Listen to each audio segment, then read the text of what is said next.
रामपुर नाम का एक गांव था जो देखने में बहुत सुंदर था। रामपुर के लोग हर समय डरे सहमे रहते थे। हर शाम होते ही गांव में आतंक फैल जाता। लोग घबराकर अपने अपने घरों में छिप जाते, क्योंकि जैसे ही रामपुर में रात होती, रात के साथ गांव में आता था राय स्टार एक श्रापित आत्मा था। उसका सिर कटा हुआ था। वह रात भर गांव की गलियों में भटकता रहता और घर घर के सामने खड़ा होकर एक ही सवाल करता, क्या मुझे कोई अपने घर में रहने के लिए जगह देगा? अगर किसी घर से कोई आदमी बाहर निकलता तो राय स्टार उससे वही सवाल दोहराता। अगर कोई इंसान डर के मारे नहीं कह देता तो राय स्टार उसी पल उसे मार गिराता। लेकिन अगर कोई व्यक्ति हिम्मत करके कह देता, हाँ आ जाओ, इसे अपना ही घर समझो, तो राय स्टार बहुत खुश हो जाता। धीरे धीरे उस आदमी के घर में घुसता, टीवी के सामने बैठकर मजे से देखने लगा और पागलों की तरह जोर जोर से हंसता। जैसे ही हल्की हल्की सुबह होने लगी, बिना सिर का राय स्टार उठता और जाने लगा। लेकिन जाने से पहले वह उस आदमी को भी मार देता जिसने उसे घर में जगह दी होती। यह देखकर गाँव वाले और भी ज्यादा डरने लगे। आखिरकार एक दिन गाँव में एक लड़का आया। उसने गाँव वालों को एक तांत्रिक बाबा के बारे में बताया। बाबा कालदेव,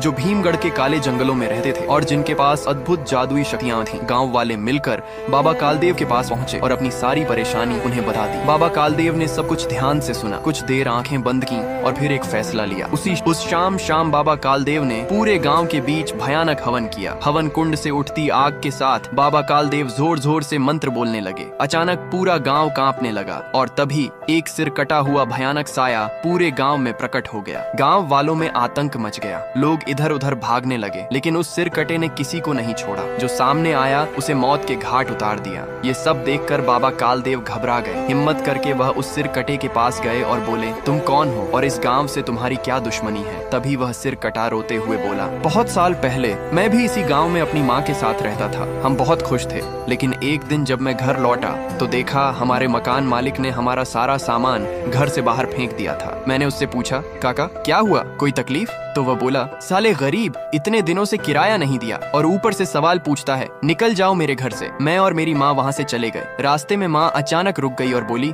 बेटा इतनी ठंड में हम कहाँ जाएंगे? माँ की बात सुनकर मैं सोच में पड़ गया। तभी मेरी नजर कुछ पेड़ों पर पड़ी। मैंने अपनी कुल्हाड़ी से पेड़ काटे और वहीं लकड़ी का छोटा सा घर बना लिया। मेरी माँ बहुत खुश हो गई। लेकिन उसी रात एक भयानक तूफान आया और उस तूफान ने घर के साथ साथ मुझे और मेरी माँ को भी उड़ा लिया। उस हादसे में मैं और मेरी माँ दोनों मर गए। यह सुनकर बाबा कालदेव सब समझ चुके थे। उन्होंने कहा, मैं तुम्हारा साथ दूंगा राय स्टार। मकान मालिक अपने कमरे में चैन से सो रहा था। अचानक उसकी नींद खुली। वह बाहर निकला और बाहर वही लकड़ी का घर खड़ा था। उसी घर से वह सिर कटा राय स्टार बाहर आया और अगले ही पल मकान मालिक को मौत के घाट उतार दिया।